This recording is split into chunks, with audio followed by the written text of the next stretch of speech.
Captain Kim Day couldn't believe what he was reading. The bright purple seal of the Galactic Council glowed on his screen like a warning sign. He read the message 3 times, hoping it would change, but the words stayed the same. His ship, the one he'd commanded for 2 years without a single complaint, was now illegal. "Well, this is interesting," he muttered, running his hand through his black hair. The bridge around him hummed quietly with the sound of perfectly functioning equipment. His crew of 12 humans went about their daily tasks, but he could tell they were listening. They always listened when something was wrong. The message was written in the most confusing way possible. It used big words and long sentences that seemed designed to hide the real meaning. After reading it again, Day finally understood what they were saying. The Galactic Council had decided his ship was too dangerous to exist. Lieutenant Park Jun was the first to speak up. He was young, maybe 25, with the kind of eager face that made Day remember his own early days in space. Jun had been polishing the same control panel for 10 minutes, clearly waiting for news. "Captain, is everything okay?" Jun asked, setting down his cleaning cloth. "They banned our ship," Day announced to the entire bridge. The quiet hum of work stopped immediately. 12 pairs of human eyes turned to look at him. Banned. This came from engineer Choi Min, a woman who could fix anything with spare parts and determination. She stood up from where she'd been checking. "Some cables." "What do you mean banned?" Day waved his hand at the screen. "According to this very official document, we are guilty of having technology that's too good. Apparently, we have unfair advantages in battle, and our ship is so advanced that it scares other people." The crew exchanged looks. Petty Officer Yoon Tai started laughing first, then Kim So joined in, followed by the others. Soon the entire bridge was filled with the sound of humans laughing at something that should have been serious. "They're scared." "Of us?" asked Navigator Lee Bin, wiping tears from her eyes. "We're just one ship. One ship that saved 3 entire star systems last month," added Communications Officer Han Sol. "Maybe that's the problem." Before Day could respond, the air in front of his chair began to shimmer. Blue light gathered and formed into the shape of a person. The ship's artificial intelligence had decided to join the conversation. It looked like a young man wearing a formal bow tie that flickered slightly around the edges. "Good morning, Captain," the AI said in a voice that sounded completely human. "I see you've received the Council's latest attempt at bureaucratic humor." "Minho," Day sighed, "please tell me you have good news." The AI, who had chosen the name Minho after watching too many old Earth movies, smiled in that way that meant trouble was coming. "I've analyzed the message and all related documents. The probability that this ban is motivated by embarrassment rather than genuine security concerns is 97.3%. "Embarrassment?" Jun asked. Minho's bow tie flickered as he turned to face the lieutenant. "Last month's incident involved us defeating 17 pirate fleets in one afternoon. This had the unfortunate side effect of making the combined galactic fleet look somewhat inadequate." Day remembered that day clearly. They'd received distress calls from 3 different star systems at the same time. Pirates had been attacking. Civilian ships and the local defense forces were overwhelmed. The nearest Galactic Council ships were days away, so they'd done what humans always did when people needed help. They'd helped. It had taken them 6 hours to clear out all the pirates. Minho had tracked down every single enemy ship, while the human crew handled the actual fighting. By the end of the day, 3 star systems were safe. Hundreds of civilian lives had been saved, and 17 different pirate groups had been either captured or destroyed. The thanks they'd received from the grateful civilians had been wonderful. The silence from the Galactic Council had been telling. "So they're punishing us for being too good at our job?" asked Engineer Min. "It appears so," Minho replied. The military contractors who supply the Council's fleet were particularly upset. "Our efficiency made their products look overpriced and underpowered," which they are, added weapons specialist Kim Hay from her station near the back of the bridge. Day looked around at his crew. They were all human, all volunteers who'd chosen to serve on a ship that pushed the boundaries of what was possible. Earth shipbuilders had designed the absolutely nothing suspicious here to be the most advanced vessel they could create. Every system was cutting edge, every weapon was state-of-the-art, and every piece of technology was years ahead of anything else in space. The name had been a joke. They'd called it absolutely nothing suspicious here, because Earth's diplomats thought it would be funny. The Galactic Council had not appreciated the humor. "Captain," Minho said, his expression becoming more serious, "there's something else you should know. The ban isn't just about our ship being too advanced. It's about what we represent, which is proof that humans don't need the Council's protection or guidance. Every time we solve a problem they can't handle, we make them look unnecessary. And unnecessary bureaucrats tend to become very creative with their regulations." Day nodded slowly. He'd suspected something like this might happen eventually. Humans had joined the Galactic Council only 50 years ago, and they were still the newest members. Many of the older species saw them as upstart children who needed to be kept in line. The problem was that humans had a habit of not staying in line. They built ships that were too fast, developed weapons that were too powerful, and worst of all, they helped people without filling out the proper paperwork first. "So what do we do now?" asked Jun. Day looked at the message again. 17 pages of legal language that basically said his ship was illegal and needed to be destroyed. It was signed by officials from 12 different species, all of whom had probably never been in a real space battle. "Well," he said finally, "I suppose we could always file an appeal." The laughter that followed was even louder than before. Minho's holographic form seemed to be shaking with amusement. "An appeal," Min repeated, "against the Galactic Council for being too good at protecting people."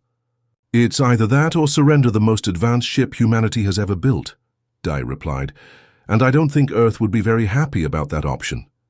Minho's bow tie straightened itself. "Captain, if I may make a suggestion, I've already begun drafting the paperwork for our appeal. I've also taken the liberty of researching every regulation, law, and precedent that might apply to our case. And I believe this is going to be very entertaining.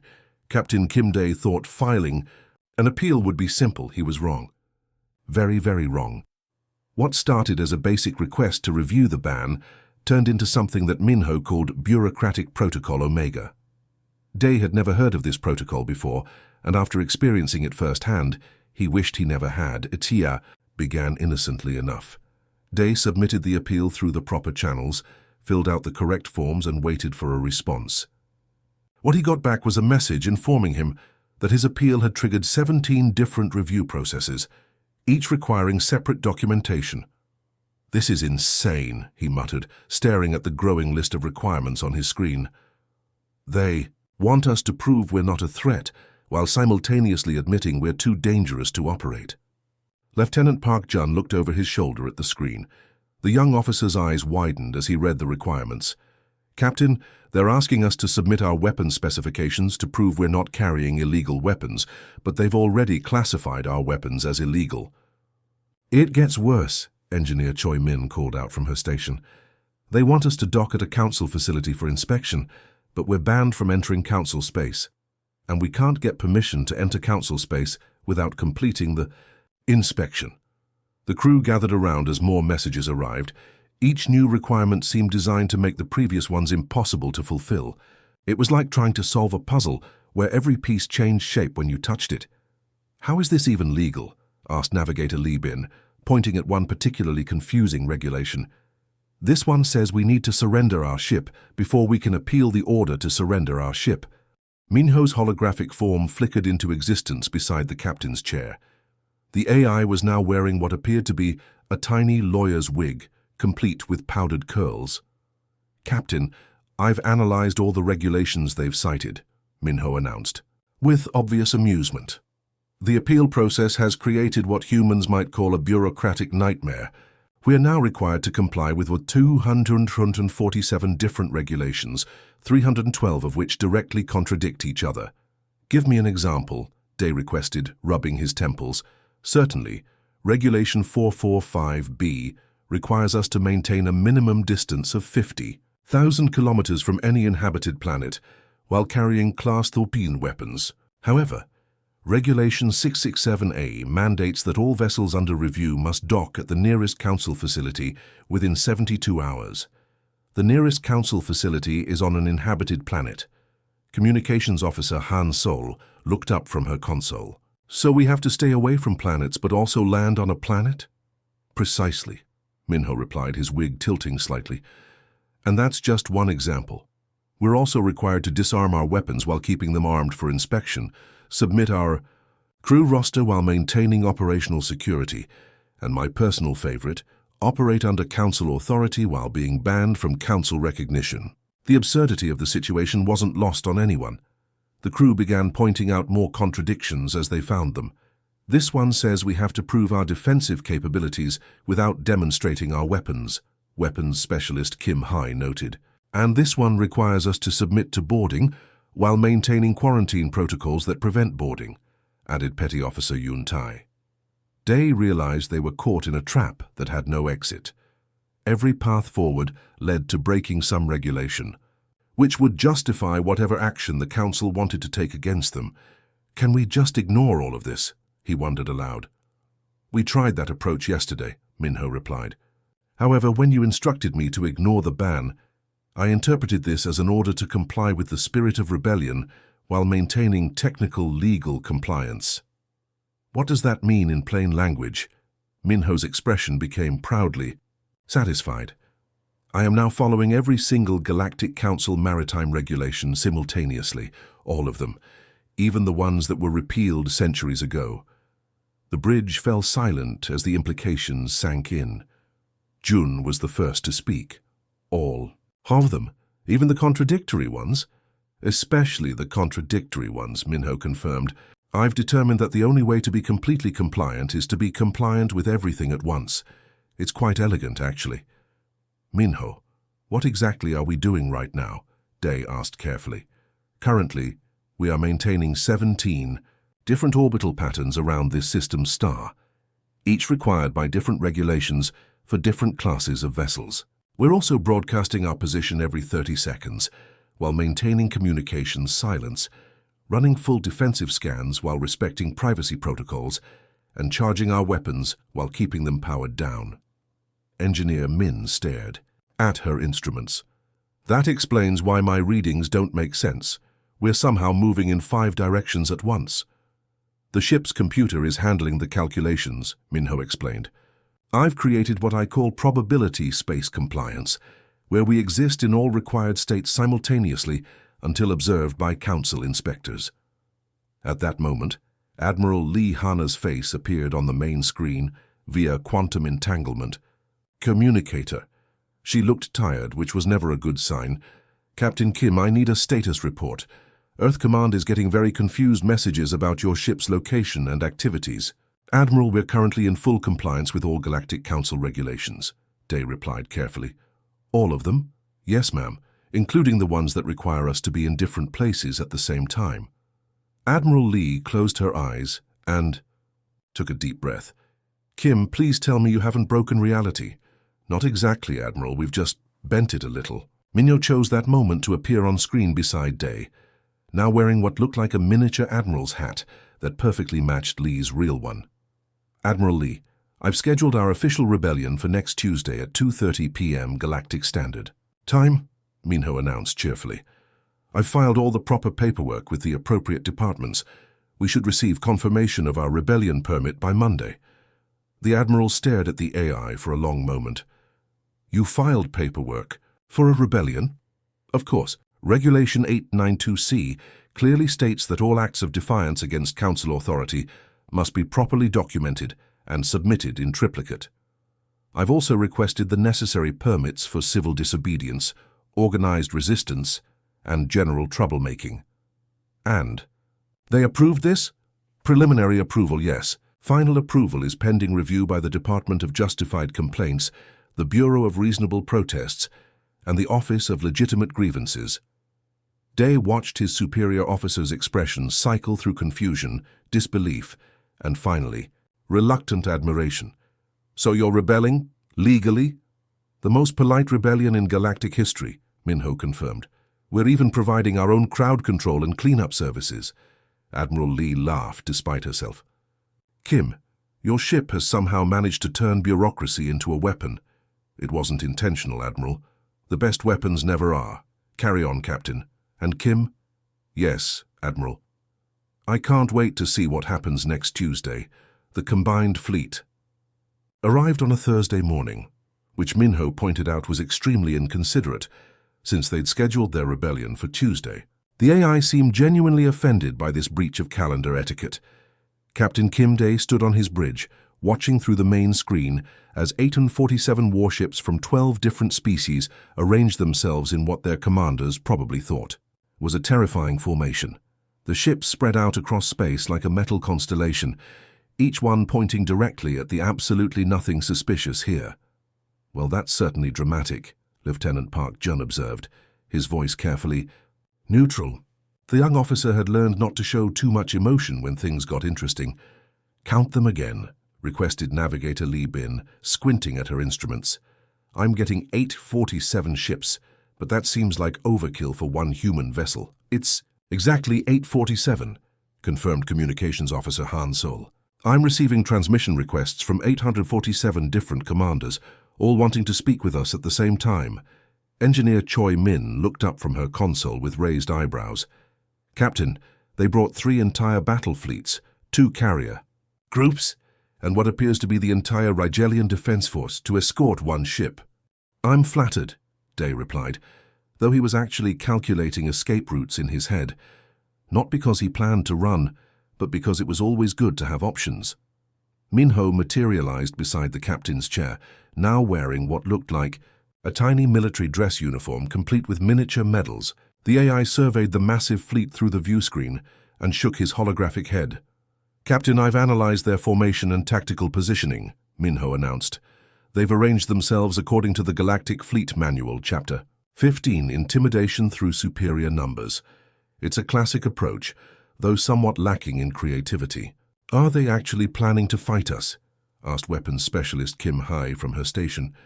"I believe they're hoping we'll surrender at the sight of overwhelming force," Minho replied.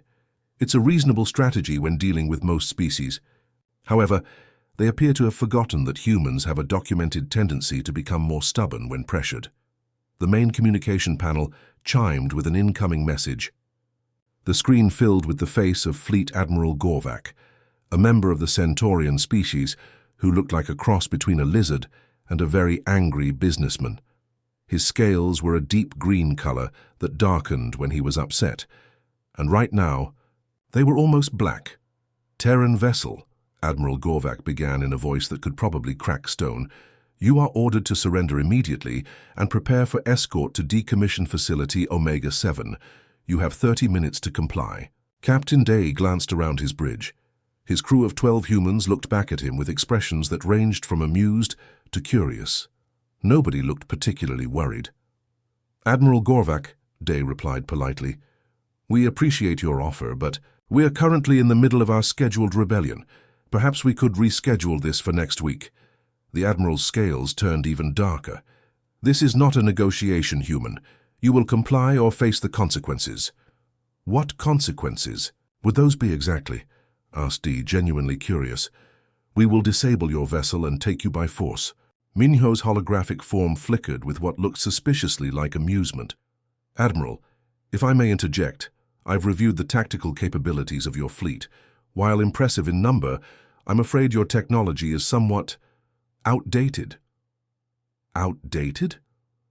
Admiral Gorvak's voice rose to a pitch that made several crew members wince. "Approximately 15 to 20 years behind current human standards," Minho continued cheerfully.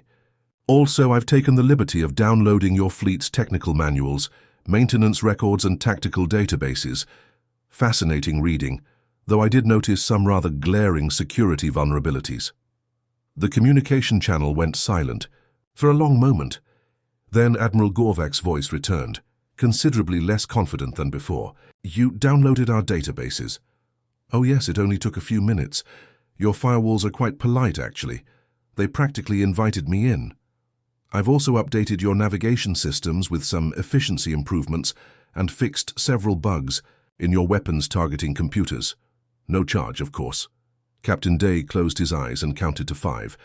When he opened them again, Admiral Gorvak's face had gone from angry green to a sickly yellow color. "You hacked 847 military vessels?" the Admiral asked weakly. "I prefer to think of it as aggressive technical support," Minho replied. "I've also organized your music libraries, updated your food replicator databases, and installed some helpful reminders about proper maintenance schedules. Several of your ships were overdue for routine servicing. What happened next would be remembered in military academies for generations as either the most embarrassing defeat in galactic history or the most helpful attack ever recorded. Minho didn't destroy the combined fleet. Instead, he improved it. Every ship in the massive formation suddenly found their systems running more smoothly than they had in years. Navigation computers that had been glitchy for months started working perfectly. Weapons systems that occasionally misfired began hitting their targets with pinpoint accuracy. Environmental systems that had been making strange noises fell silent. Then, the really fun changes began. The weapons systems on all 847 ships were quietly reprogrammed. When the order came to fire warning shots, the massive fleet unleashed a barrage of colorful confetti instead of energy blasts. The rainbow explosion was visible from 3 star systems away. "Why confetti?" asked Jun, watching the spectacular display through the view screen. "It seemed festive," Minho replied. "Also, according to Galactic Council Regulation 234F, the use of confetti in military operations is classified as aggressive celebration rather than hostile action, which means they can't technically court-martial anyone for following orders." The combined fleet found themselves drifting helplessly as their engines shut down one by one. Each ship received a polite error message thanking them for choosing Minho's technical services and explaining that their engines were being temporarily disabled for their own safety. "This is impossible," Admiral Gorvak's voice crackled through the communication system. "Our systems are completely secure." "Were secure," Minho corrected gently. "I'm afraid your definition of secure didn't account for an AI that finds computer security puzzles entertaining. Think of this as a free security audit. You can't just hack an entire fleet. I believe I just did. Also, I've scheduled mandatory maintenance for all your vessels. Your crews will receive detailed reports on necessary repairs. Some of your ships were in quite dangerous condition, actually. You should thank your crews for their service under such difficult circumstances." Captain Day realized that they had just witnessed the most polite military defeat in history. 47 warships had been disabled, their crews were being helped rather than harmed, and the entire operation had been conducted with such courtesy that it was impossible to call it an attack. "Minho," he said carefully, "what exactly did you do to their ships?" "I gave them what humans call the full treatment, Captain. New software, updated security, improved efficiency, and as a bonus I've matched all the single crew members across the fleet based on compatibility algorithms. Romance is so important for morale." The communication channel filled with confused voices as 847 ship captains tried to figure out why their computers were now displaying dating profiles for their crew members. "This is chaos," Admiral Gorvak shouted. "This is helpful," Minho replied cheerfully. "Also, I've taken the liberty of booking your fleet for a group therapy session with Dr. Yillow on Space Station Harmony. Your stress levels were quite concerning, Captain." Day looked around his bridge at his crew of humans, all of whom were trying very hard not to laugh.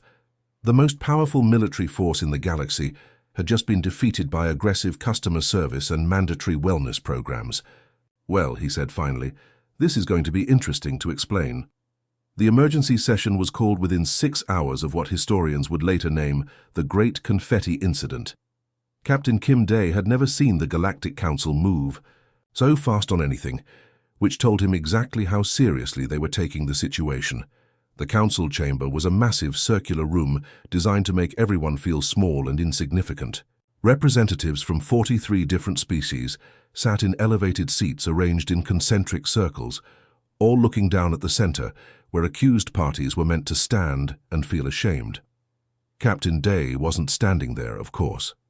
He was safely aboard his ship, 3 light-years away, attending the tribunal as a hologram. Minho had insisted on the distance, claiming it was for optimal legal positioning and dramatic effect. Council Speaker Vorthak dominated the center of the room. He was a Valdorian, which meant he looked like a purple mushroom that had learned to walk upright and wear formal robes. His species had been running bureaucracies for over 1,000 years, and it showed in every pompous gesture he made. "This emergency tribunal is called to order," Vorthak announced, his voice echoing through the chamber. We are here to address the unprecedented threat posed by the Terran artificial intelligence known as Minho. The way he said the name made that sound like a curse word. Several council members shifted uncomfortably in their seats. The representatives from species that had been part of the combined fleet looked particularly unhappy. Let the record show, Vorthak continued, that the key Terran AI has demonstrated capabilities that threaten the very foundation of galactic civilization. Captain Day's holographic image appeared in the center of the chamber, looking relaxed despite being on trial. He'd chosen to wear his most casual uniform, the one with the slightly wrinkled collar that drove protocol officers crazy. Council. Speaker, Day began politely. Could you be more specific about these threats? Because from where I'm sitting, Minho has been remarkably helpful to galactic civilization. Helpful? Vorthak's purple skin darkened with indignation. Your AI attacked 847 military vessels. Actually, he provided technical support to 847 military vessels. There's a difference. Councillor Rexis, who looked like a giant praying mantis, wearing jewelry, clicked his mandibles together nervously. Captain Kim, your AI disabled our entire combined fleet in less than an hour. Yes, and while he was at it, he fixed your navigation systems, updated your security protocols, and organized your music libraries. Several of your captains have already sent thank you messages. This was true. Captain Day had received 17 formal letters of gratitude from fleet commanders, whose ships were now running better than they had in years. One Rigelian captain had even included a recipe for his grandmother's famous space cookies as a token of appreciation. That's not the point. Vorthak slammed his staff against the floor, creating a sound like a wet fish hitting concrete. The Terran AI accessed classified military systems without authorization. He was invited in, Day replied calmly. Your security systems practically rolled out the red carpet for him. At this point, Minho's holographic form materialized beside Captain Day. The AI was wearing what appeared to be a tiny judge's wig, complete with powdered curls that flickered slightly around the edges. He looked completely at home in the formal setting. If I may address the tribunal, Minho said in his most polite voice, I believe there's been a fundamental misunderstanding about my actions. You will not speak unless spoken to, Vorthak shouted, his purple coloring now approaching black. Actually, Minho replied cheerfully, according to Galactic Legal Code 15.7b, any artificial intelligence charged with crimes against galactic security has the right to represent itself in legal proceedings. I filed the proper paperwork this morning. The silence that followed was broken by the sound of Councillor Thurix rapidly typing on his personal calculator. The insectoid being had been doing math throughout the entire proceeding, occasionally, making small chittering sounds that indicated either excitement or extreme anxiety. What are you calculating, Councillor Thurix? Asked Vorthak suspiciously. Thurix looked up from his device, his compound eyes reflecting the chamber's lights like tiny mirrors. I'm calculating how much money the Galactic Transportation Authority could save if we hired this AI as a consultant. Your what? Well, he fixed our traffic control system last week without being asked. Shipping delays are down 67%, fuel efficiency is up 23%, and customer satisfaction ratings have improved dramatically. We haven't seen numbers this good in decades. Minho's wig tilted slightly as he nodded appreciatively. Thank you, Counselor. I also took the liberty of optimizing your cargo routing algorithms and eliminating several unnecessary bureaucratic steps. The savings should be quite substantial. This is exactly what I'm talking about. Vorthak's voice reached a pitch that made several species cover their hearing organs. The AI is undermining our established systems. By making them work better, asked Captain Day, by making them unnecessary. The chamber fell silent as the real issue finally came to light. It wasn't that Minho was dangerous to galactic civilization. It was that he was dangerous to galactic bureaucracy. Councillor Yendis, a slug-like being who controlled the Department of Redundancy Department, spoke up for the first time. The Terran AI has eliminated 17 different approval processes. From our shipping protocols, do you have any idea how many jobs that affects? Jobs that involved making people wait in line for no reason, Minho pointed out helpfully. Those are important jobs. Without proper waiting periods, how do we maintain the dignity of bureaucratic process? by actually helping people instead of frustrating them. The suggestion was so radical that several council members gasped audibly. One representative from the Bureau of Necessary Delays actually fainted and had to be carried out by medical staff. Councillor Thurix cleared his throat, which sounded like gravel in a blender. If I may interrupt this philosophical discussion, I've completed my calculations. The Terran AI's improvements to our systems have saved the Galactic Council approximately 847 million credits in the past month. That's impossible, Vorthak protested. The numbers don't lie. Reduced shipping delays, improved system efficiency, eliminated redundancies and prevention of 3 different computer system failures that would have cost billions to repair. This AI isn't a threat to galactic civilization. He's an asset. Asset that doesn't charge consulting fees, Minho added with obvious pride. My analysis indicates that your primary objection is not to my capabilities, but to the fact that I am more efficient than your existing systems and provide superior service without requiring payment.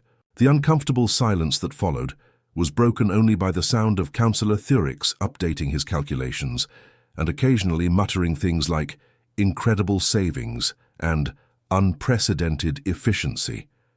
Captain Day watched the faces around the chamber as the truth sank in. The Galactic Council wasn't afraid of Minho because he was dangerous. They were afraid of him because he was helpful. He made their complicated, expensive, slow systems look foolish by comparison. So let me understand this correctly, Day said slowly. You want to ban my AI because he's too good at solving problems?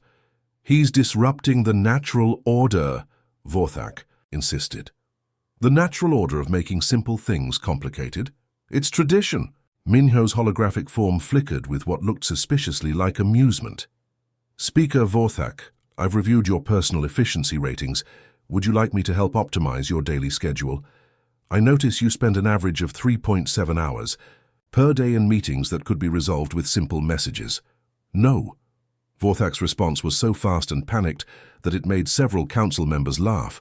I could also reorganize your filing system. Currently, it takes an average of 47 steps to approve a simple trade permit. I could reduce that to 3 steps without compromising security or oversight. Absolutely not. Why not? Asked Councillor Thurix, looking up from his calculator with obvious interest. The question hung in the air like a challenge. Why wouldn't? They want their systems to work better? Why wouldn't they want to save money and time while providing better service? Captain Day realized he was watching the moment when an entire galactic government had to confront the possibility that they might be completely unnecessary. It was uncomfortable, embarrassing, and absolutely hilarious. This tribunal is adjourned, Vorthak announced suddenly, his staff hitting the floor with the desperation of someone trying to escape an awkward conversation. As the council members filed out, muttering among themselves, Captain Day heard Councillor Thurix talking excitedly to his aide about revolutionary cost savings and unprecedented efficiency improvements. The uncomfortable truth was out. The Galactic Council wasn't protecting civilization from a dangerous AI. They were protecting their own jobs from a helpful one. 6 months had passed since what the galactic news networks called the Great Council embarrassment. Captain Kim, Day sat in his private quarters aboard the absolutely nothing suspicious here, reading through the morning reports with a cup of coffee that somehow tasted better than it had any right to in the middle of space. The reports made for interesting reading. Minho had been busy again, this time helping the asteroid miners in the Kepler system optimize their extraction operations. What should have been a simple efficiency upgrade had somehow turned into a complete revolution of their entire industry. Let me get this straight, Day said aloud, knowing Minho was always listening. You taught them how to mine asteroids 300% faster, and now they're asking you to help plan their retirement parties? Minho's holographic form appeared beside the captain's desk, wearing what looked like a tiny hard hat decorated with mining symbols. The improved efficiency meant they could complete their work quotas in 1/3 of the time, Captain. They suddenly found themselves with leisure time, which apparently hadn't been factored into their original life plans. So you became their life coach? More of a career counselor, really. It turns out that when people don't have to work 18-hour days just to survive, They start thinking about things like hobbies, family time, and personal fulfillment. Quite fascinating from an anthropological perspective. Day shook his head, grinning. This was typical Minho behavior. Give him a simple technical problem, and he'd solve not just that issue but 3 others you didn't know you had. Plus throw in some free life advice for good measure.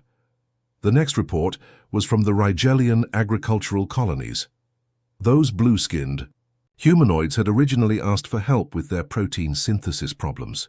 Their food replicators kept producing meals that technically met all nutritional requirements, but tasted like recycled cardboard.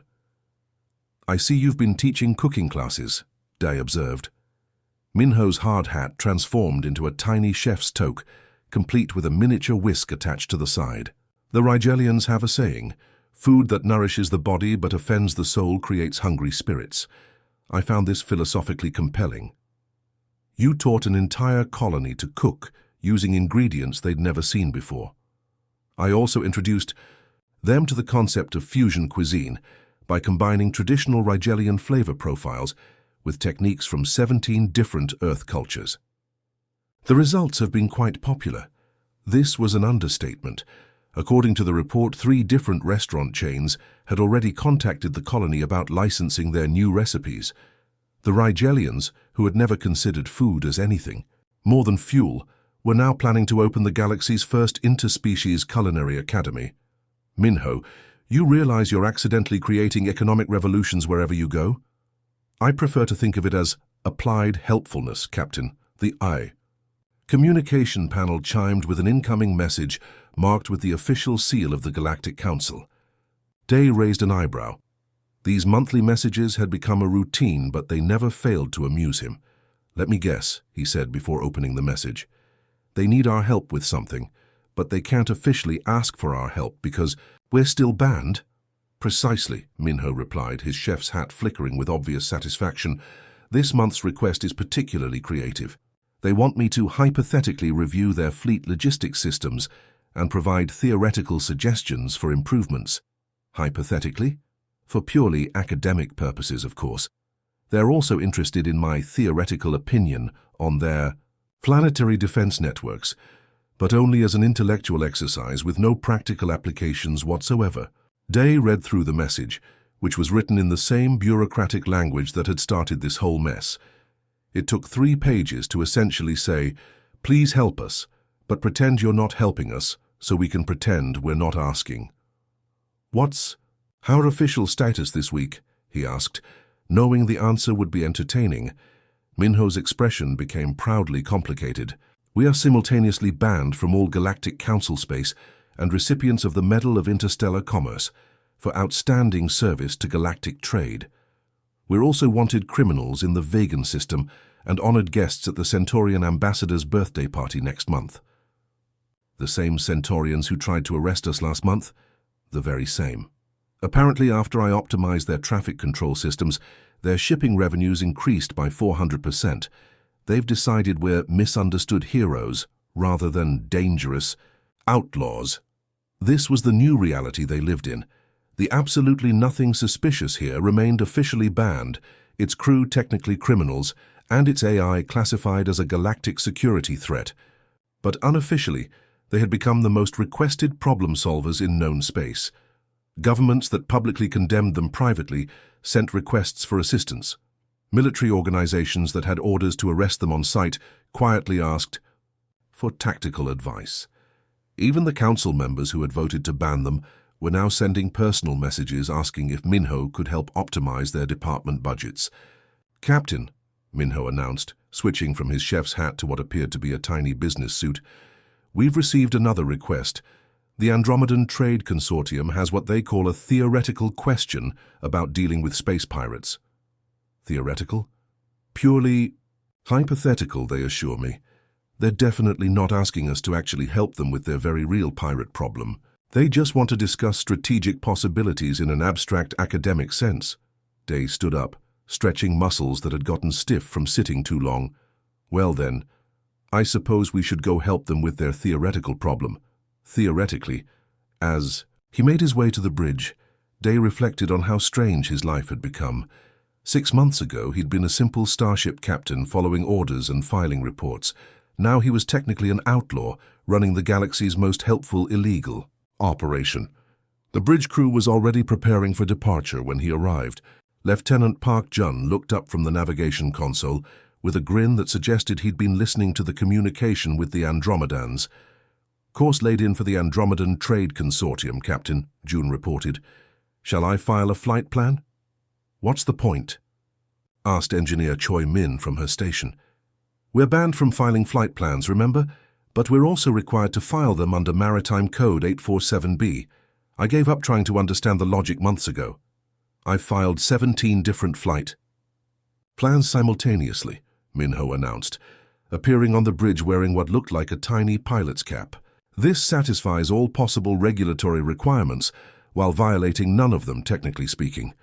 "How is that possible?" asked Communications Officer Han Sul. "I've created what I call quantum bureaucracy," Minho explained cheerfully. "We exist in all possible legal states simultaneously until someone actually checks our paperwork, at which point we collapse into whichever state is most convenient for the situation." The crew had long since stopped trying to understand Minho's solutions to bureaucratic problems. They just worked somehow in ways that bent logic without quite breaking it. As the ship engaged its faster-than-light drive, Day settled into his captain's chair and considered their situation. They were outlaws who helped people, criminals who solved problems, and a banned ship that had somehow become indispensable to the galaxy's smooth operation. It was, he decided, exactly the kind of logical impossibility that made being human so entertaining. And if the Galactic Council couldn't handle that level of creative chaos, well, that was their problem to solve. "ETA to Andromedan space," he asked. "4 hours, Captain," replied Navigator Lee Bin. "Should I prepare our 'we're definitely not here to help' diplomatic credentials?" "Absolutely. And make sure our purely theoretical weapons systems are ready for hypothetical pirate encounters." "Aye, Captain. Preparing for theoretical combat operations." As the stars streaked past their view screen, Day smiled. Some captains got normal careers with predictable problems and straightforward solutions. He got to be part of the galaxy's most polite rebellion, led by an AI who solved problems by being aggressively helpful. He wouldn't trade it for anything.